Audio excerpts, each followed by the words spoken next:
Hey YouTube, Warbles on a lot here, it's bath time. Over here we see the water heater is boiling. Yes, we have some spare firewood. And it's an interesting trick one-handed. We also have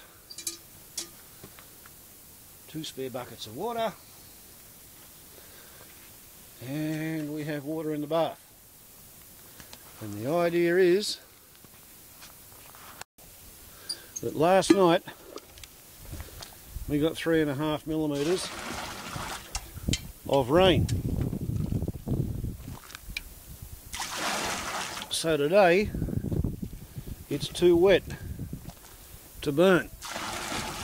Therefore, I am burning sticks off the forest floor to heat the water so I can have a bath in it,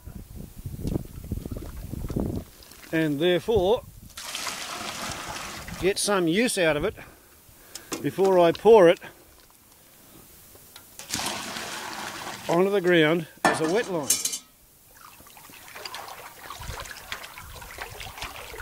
You have to stir it, otherwise the hot water sits on top of the cold water and you get an entirely erroneous impression of how warm the bath actually is.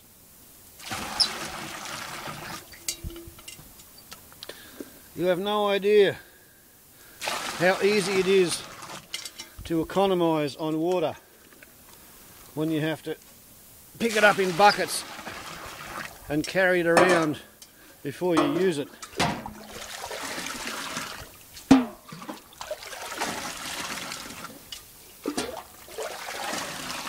At least, such is my impression.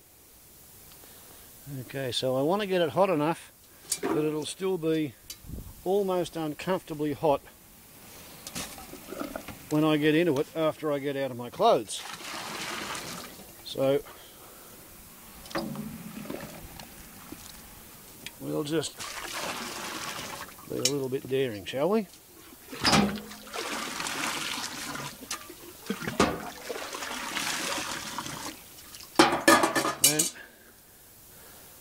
Yeah, one more. I would like to pay homage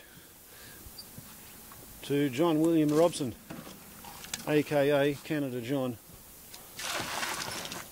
who used to have half a water tank as a bathtub, and he had a 44-gallon drum half full of water held up on star pickets over a fire, and he could siphon water from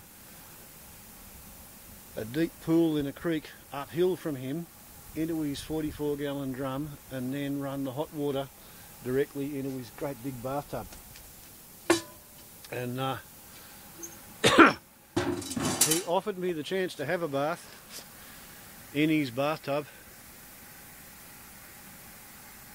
when I camped at his place just before he died, and I didn't take him up on it.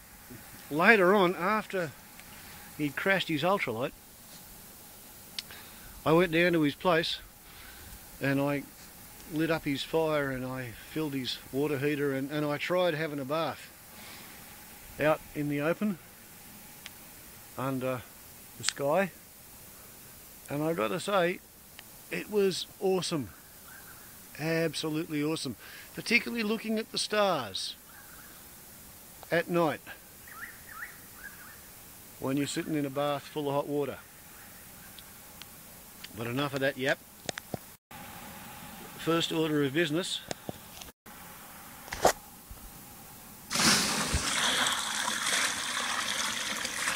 is to put some more water in the water heater. Like everything else you do in the country, you have to prepare in advance. And then put some more wood on the fire to heat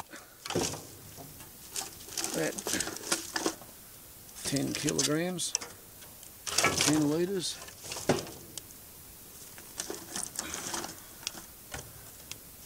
Is that about 24 pounds of water?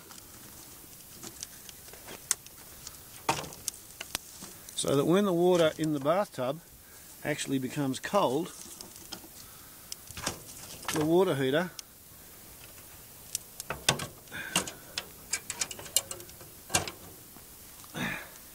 has another 10 litres of boiling water ready to add to the bathtub. Make sense? Okay, 4:30 PM. Everything's ready. I propose to commence an entirely new field of malt liquor video. Malt liquor, obviously, being beer, which is stronger than 5%, and this is 5.8% alcohol, 1.7 standard drunks to the stubby, and this is my third of the afternoon because it's well past beer o'clock. It's time for the outside bath malt liquor video. Ow, ow, ow, it's hot, it's hot, it's hot.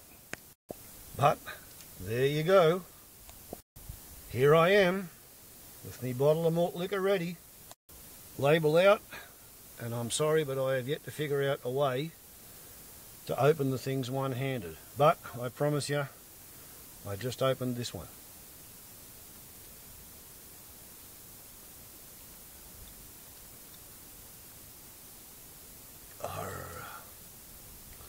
Malt liquor.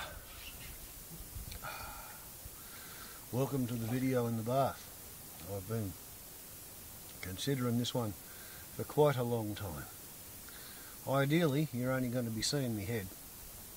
But the fact is, I promise you, I'm not wearing anything in the bath. I'm not that silly. So, I've still got almost a week of my burn program to go.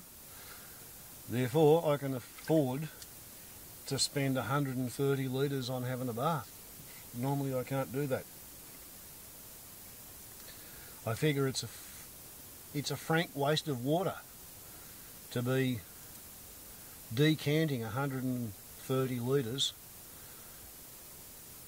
from the buoy wall tanks and pouring it on the ground just so that I can safely light up inside it.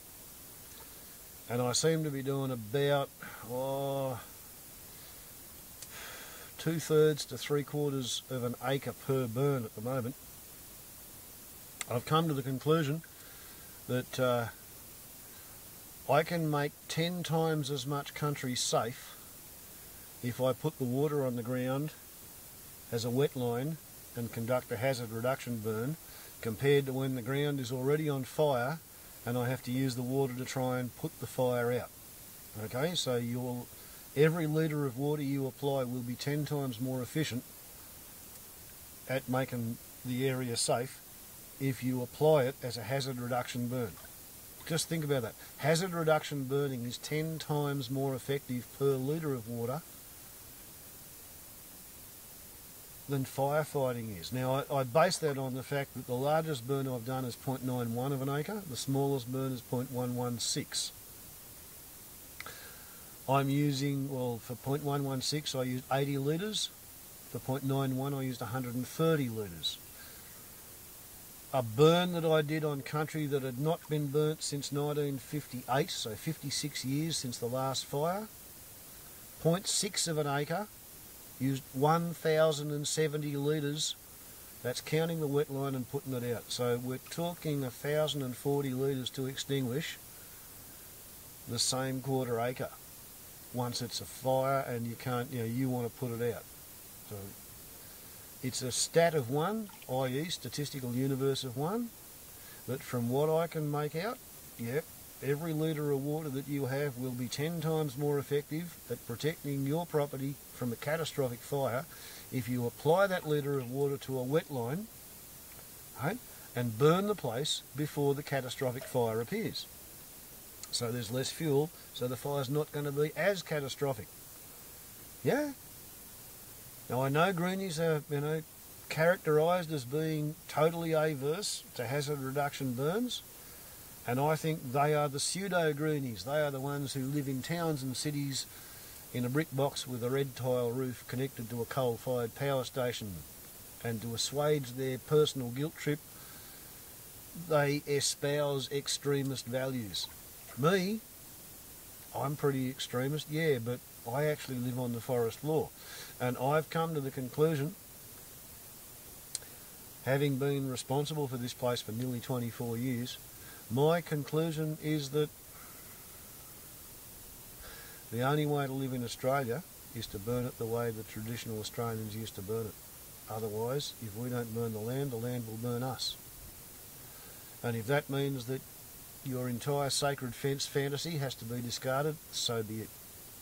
The only reason I used 1,070 litres on 0.6 of an acre was because I was trying to protect my neighbour's fence and his land.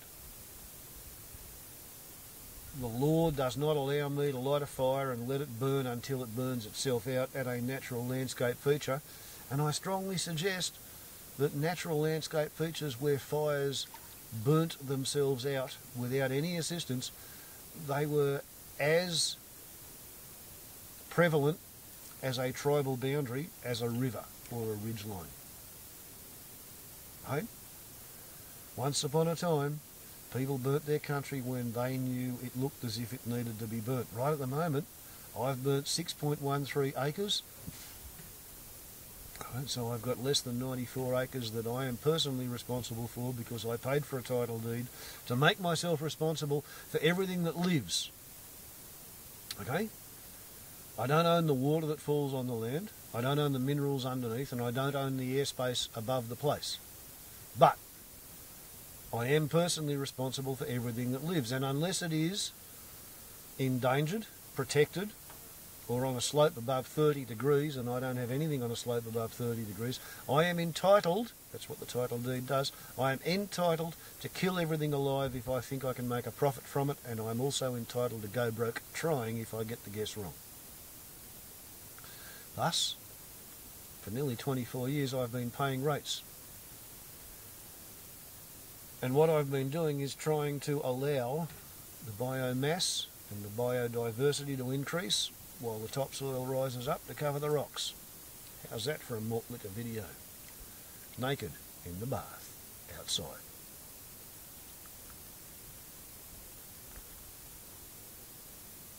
Earl Portland,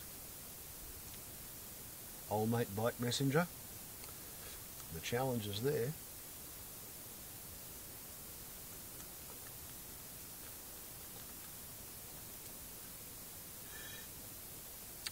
Yahoo Yippee. Warbles on a lot to YouTube. Ciao.